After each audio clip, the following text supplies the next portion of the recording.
Hello everyone, my name is Adrian Tapia and I'm going to talk about improving the accuracy of prenatal screening with DNA copy number analysis. Despite reported specificities of more than 98% of non-invasive prenatal screening with the use of cell-free DNA obtained from maternal blood, the published positive predictive values for trisomy 21, 18, and 13 are 93, 64, and 44% respectively. The apparent discrepancy between specificity and positive predictive value is due to low prevalence of these disorders, technical limitations of the assay, biologic variations such as a vanishing twin or confined placental mosaicism.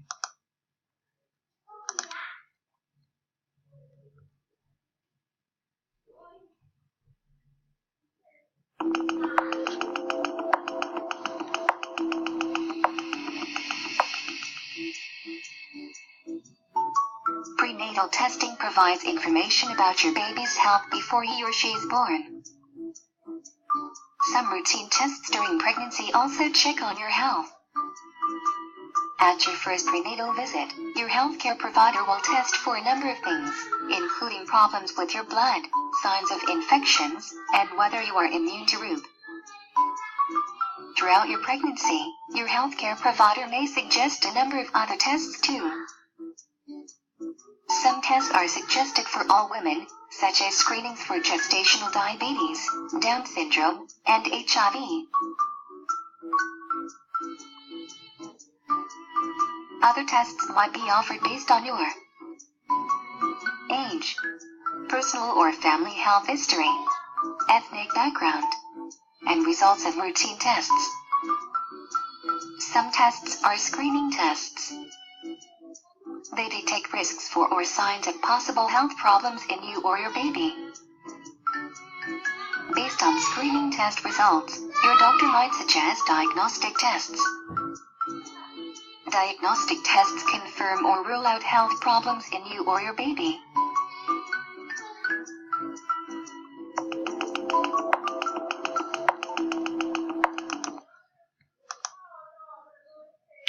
Snyder and colleagues described two cases of falsely positive results on non-invasive prenatal screening for trisomy 18 that were later found to be the result of maternal microduplications of chromosome 18. They performed non-invasive prenatal screening using whole genome shotgun sequencing method that involves sequencing fragments of DNA that in the aggregate represent almost all the genome. This approach allows them to generate a karyogram that graphically represents z-scores throughout the entire genome.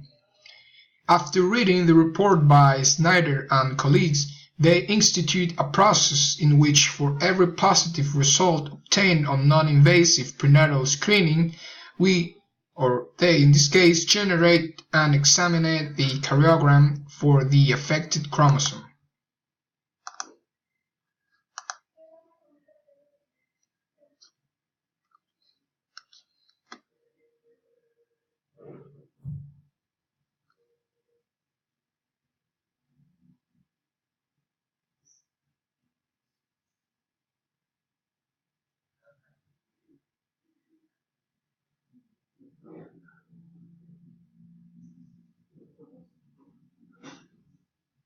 Prenatal cell-free DNA screening, also known as cfDNA screening, is an optional prenatal blood test that screens for certain genetic conditions. It can be performed as early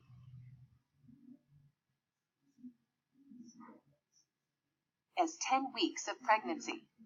cfDNA Until they were confident that karyograms correctly predict maternal microduplications, they confirmed suspected microduplications by means of microarray analysis.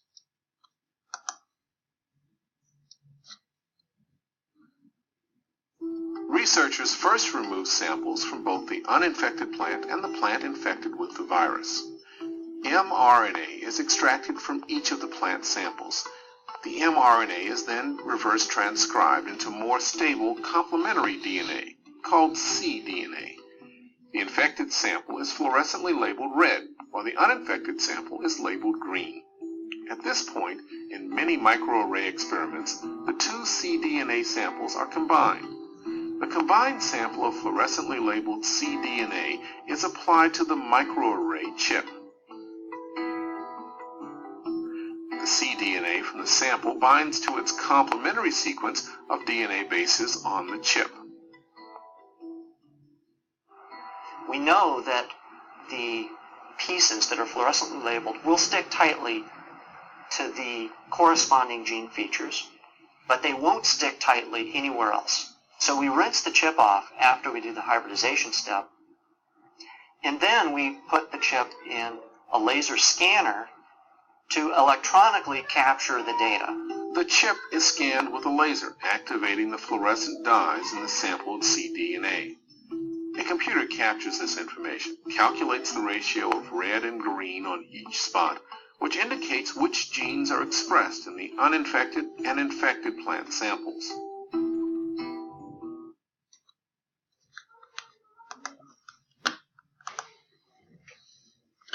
Subsequently, maternal microarray analysis was performed at the discretion of the ordering physician. A genetic counselor contacted the physician with a report, which included a description of the suspected maternal microduplication and an offer of confirmatory microarray analysis, at no charge for under unsecured patients.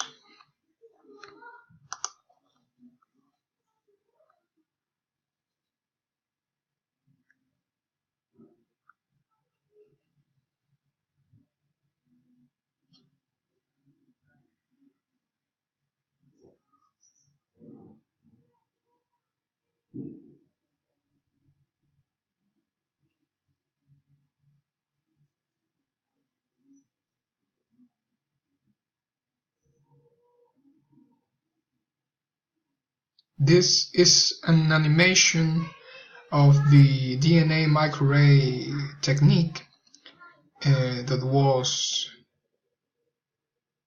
described in the previous video.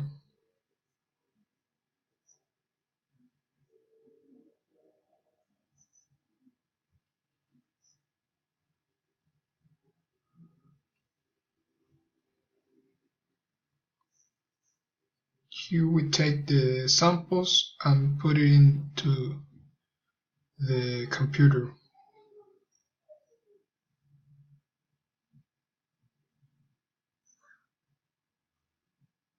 To make the binding of the two chains of the DNA molecule.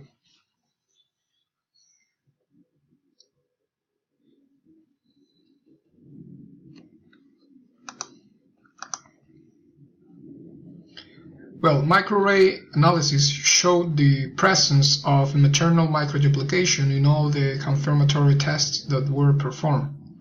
The identification of maternal microduplication as a source of false positive results improved the positive predictive values of our screening to a rate of 98% for trisomy 21, 22% for trisomy 18, and 69% for trisomy 13.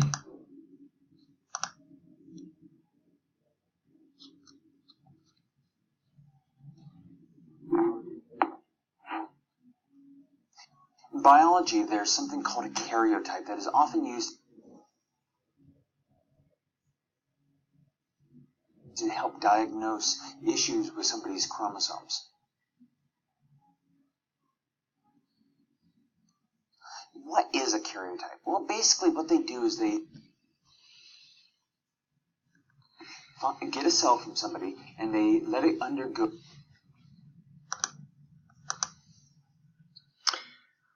These analyses had no effect on the negative predictive value of the prenatal screening, since they found no ultrasonographic evidence of fetal abnormalities suggestive of trisomy or an abnormal prenatal diagnosis.